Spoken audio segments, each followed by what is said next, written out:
안녕하세요. 틀림없는 한국사 김준창입니다. 여러분들이 이제 6월 모평을 앞두고 있을 겁니다. 그래서 이 6월 모평 전에 여러분들이 꼭 했으면 좋겠는 일들이 있어서 제가 소개시켜 드리고자 이 TCC를 준비했습니다. 그래서 우리가 전략적 학습이다 라고 했을 때 제가 생각하는 전략은 조금 다른 형태의 전략입니다. 그래서 한국사의 전략은 뒤에서 소개할 것이고요. 전체적인 수험 생활에 있어가지고 전략에 대해서 말씀드리고 싶은 부분이 있어요. 그 부분이 바로 무엇이냐? 시간의 의미에 대해서 한번 말씀드리고 싶어요. 지금 이 촬영하는 시점이 5월 8일입니다. 이제 여러분들이 6월 4일이 되면은 첫 번째 6월 모의고사를 보게 될 거예요. 그래서 3월 학력평가를 본 다음에 약점 체크할 것이고 부족한 부분 채워가지고 6월 모평 때 성과를 내야 돼요. 그러면 이제 이 한 달이라는 시간이 남았는데, 자, 사람들은 말하죠. 누구에게나 동일한 시간이다 라고 말하지만 제가 생각하는 것은 다른 시간이라고 생각합니다. 왜냐하면 물리적인 시간은 동일하겠지만 우리가 사용할 때 그 시간을 어떻게 활용할 것이냐, 공부하는 시간은 조금 달라지겠죠.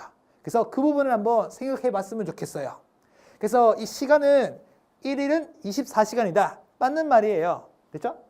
근데 1일 공부 시간은 어떻게 되는지 우리가 한 번쯤은 돌아볼 줄 알아야 돼요. 왜냐하면 정말로 집중한 것이 내가 공부한 시간이거든요. 그래서 똑같은 8시간을 공부하더라도 딴 생각했어요. 집중 안 했어요. 그러면 실제로 내가 공부한 시간은요, 10분이 채 안 될 수도 있어요. 이거를 제가 강조하는 가장 큰 이유가 뭐냐면 선생님이 처음부터 공부를 잘하진 않았어요. 그래서 처음에 공부가 잘 앉아있는 시간은 많았는데 성적이 안 나와가지고 이제 그 기수학원에 가서 도움을 좀 받았거든요. 근데 그 기수학원에서 어떤 걸 알려줬냐면은 초시계가 있어요, 초시계. 이 초시계를 갖다 놓고 난 다음에 저한테 그러더라고요. 너가 집중 시작하면 눌러라. 딴 생각 드는 순간에 바로 멈춰라는 거예요. 그래서 이 누적한 시간을 한번 재봤는데 너무 충격 먹은 거예요. 제가 9시간 정도를 이제 앉아 있었는데 그 중에서 제가 딴 생각 안 하고 집중한 시간이 인정하기 싫었지만 2시간밖에 안 됐어요. 그러니까 나머지 7시간은 그냥 하고서 끝난 거예요. 그래서 제가 이 시간에 대해서 여러분들이 한번 돌아봤으면 좋겠는 게 모두에게 똑같다고 생각이 들지만 나에게 하루 공부하는 시간은 몇 시간인지 한번 파악을 하고요. 최대한 그 시간을 높여가는 것이 학습 효율의 베스트가 될 겁니다. 알겠죠? 그래서 6월 모평 전에 꼭 한번 생각해 봤으면 좋겠다라는 의미에서 준비한 것이고요.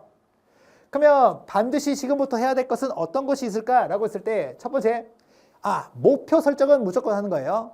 과목별로 목표는 설정해 두어야지만 여러분들이 그 언저리를 가거나 목표 성취를 할 거예요. 이 목표 설정하지 않고 되는 대로 봐야지 진짜 되는 대로 성적 나올 수가 있습니다. 그렇기 때문에 목표 잡고 최대한 높이 잡아주세요. 알겠죠? 두 번째는 1일 플랜을 세워야 돼요. 그래서 제가 좀 비효율적이라고 생각하는 것은 뭐냐, 오늘은 하루 종일 수학만 해야지 잘 보면은 집중 안 됩니다. 집중 안 될 때는 과목 바꿔줘야 되거든요. 그래서 플랜을 세우고 기록에 남겨둔 다음에 주말이 되면은 부족한 부분 채워가 주셔야 됩니다. 그래서 이것도 귀찮다라고 해서 안 하지 말고요. 하면은 도움이 됩니다. 그렇죠? 그 다음에 1일 집중 시간을 최대치로 끌어올린다라는 건데, 제가 여러분들이 한번 앉아있을 때 반드시 집중할 수 있는 시간을 어느 정도까지 올려야 되느냐? 100분까지는 만들어야 돼요.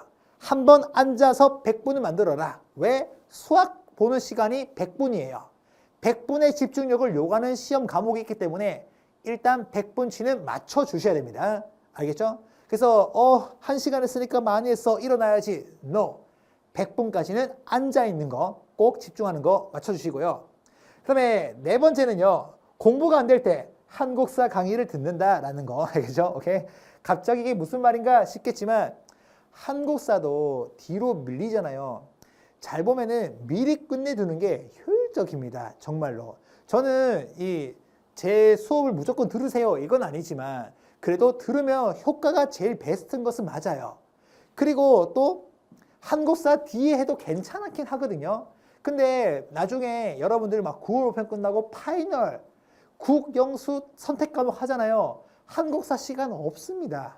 그때 막 긴장돼가지고 기억에 안 남고 이러지 말고 미리 끝내놓고 나중에 전략적으로 우리가 고득점 받아야 되는 그 과목들 있잖아요. 그 시간으로 쓰면 되는 거예요. 그래서 공부 안 될 때는 한국사 강의를 들어라. 됐죠? 오케이, 굿. 선생님, 그러면 한국사 학습법은 어떻게 됩니까? 라고 했을 때 저는 그렇게 생각해요. 제일 중요한 것은요, 누구랑 함께 하는지가 제일 중요하다. 알겠죠? 우참에 실패했습니다. 그러면 누구랑 함께 해야 될까? 라고 했을 때 당연히 가장 잘하는 사람이랑 해야 되고요. 가장 재미있게 가르치는 사람이랑 해야 될 것이고요. 그 다음에 가장 많은 학생이 선택한 사람하고 함께 해야 돼요. 그러면 이 공식을 대입하면 결과는 어떻게 됩니까? 접니다. 알겠죠? 오케이? 그래서 저랑 함께 하는 것이 일단 제일 중요하다라는 거 말씀드리고요. 두 번째, 교재에 나온 데이터를 적극 활용했으면 좋겠는데 선생님이 모의고사 문제를 만들어요. 제가 12년 정도 직장 생활을 하다가 왔잖아요. 근데 그 직업이 문제 만들고 교재를 만드는 일이었어요. 그러면 그 문제를 만들 때 논리가 있을 것이고 포인트가 있을 건데 그 포인트가 어디서 나오느냐? 데이터에서 나옵니다. 그래서 자꾸 저보고 이제 문제 어디서 가져왔냐, 뺏겨왔냐 라고 하는데 제가 먼저 만든 것이 시험에 똑같이 나올 뿐이에요. 그게 가능한 것은 데이터 때문이고 이번 제 교재에는 데이터가 많이 실려 있어요. 그래서 한번 보여드리면 뭐냐. 첫 번째가 요거 붉은 글씨로 다 들어가 있죠. 기출된 것은 붉은 글씨예요. 나머지는 참고사항. 됐죠? 그래서 정 시간이 없다. 붉은 글씨 위주로 복습 들어갑니다. 됐죠? 오케이, 굿. 그래서 기출된 내용은 빨간 글씨 잡아주시고 이것도 데이터예요. 두 번째, 문제 옆에 보면은 기출 횟수가 있습니다. 됐죠? 그래서 개정 교육과정에 따라서 치러지는 순등대부터 지금까지 기출이 몇 번 되었는지 선택지마다 키워드 횟수가 정해져 있습니다. 이걸 보고 난 뒤에 중요도 잡아주시면 좋겠고요. 됐죠? 세 번째는요. 오답률 표기예요. 그래서 2024학년도 수능에서 오답률이 58%가 나왔대요. 왜 어려웠을까? 이것도 옆에 보시면은 주자감이 정답 선택지로 처음 떨어져서 어려웠구나. 앞으로 나오겠구나. 이렇게 활용하면은 복습할 때 효율적이고 기억도 오래 남는다는 거. 그래서 제가 이번에 교재에 힘을 실을 때 데이터를 좀 많이 넣었습니다. 그래서 데이터를 활용하면은 최고 효율의 복습과 강의가 될 것이다. 됐죠? 오케이. 자, 그러면 어떤 강좌를 들으면 좋을까요? 라고 했을 때는 자, 절대 킬링 타임을 하는 것이 아니고 시간을 지켜주는 강의를 들어야 될 것이고 그 강의는 제가 올해 새롭게 촬영한 강의입니다. 됐죠? 최대한 여러분들이 들으면 기억에 남을 수 있도록 다 스토리로 만들어가지고 기억에 남겨드려요. 제가 이거 짧게 끝내려면은 그냥 빠르게 이거 중요합니다. 끝! 이렇게 하면 금방 끝내요. 하지만 그것은 여러분의 기억에 남지 않습니다. 이야기 살려가지고 이야기 한번 들으면은 재미도 있고 기억에 남는, 알겠죠? 일석이조의 강의가 될 것이다 라는 거. 됐죠? 그래서 쇼츠나 릴스 볼 시간을 활용해서 제 강의를 듣고 밥 먹을 때 강의 들어주시면 좋겠고 제가 작년부터 강조하는 것이 있는데 진짜 강의 밥 먹을 때 조심해야 할 것은 옆에 주변에 사람이 있는지 먼저 확인을 해 주셔야 됩니다. 알겠죠? 왜냐면 웃겨서 밥을 튀어가지고 실제로 시비 붙은 경우가 있습니다. 알겠죠? 오케이, 굿. 그러면 이제 우리가 6월 모평을 앞두고 있습니다. 긴장도 많이 되겠지만요. 지금까지 해온 거 분명히 성과 있을 겁니다. 포기하지 마시고요. 제가 항상 강의 끝에 강조하는 말이 있잖아요. 그 말을 마지막으로 마무리 짓고요. 저는 본 강의에서 뵐게요.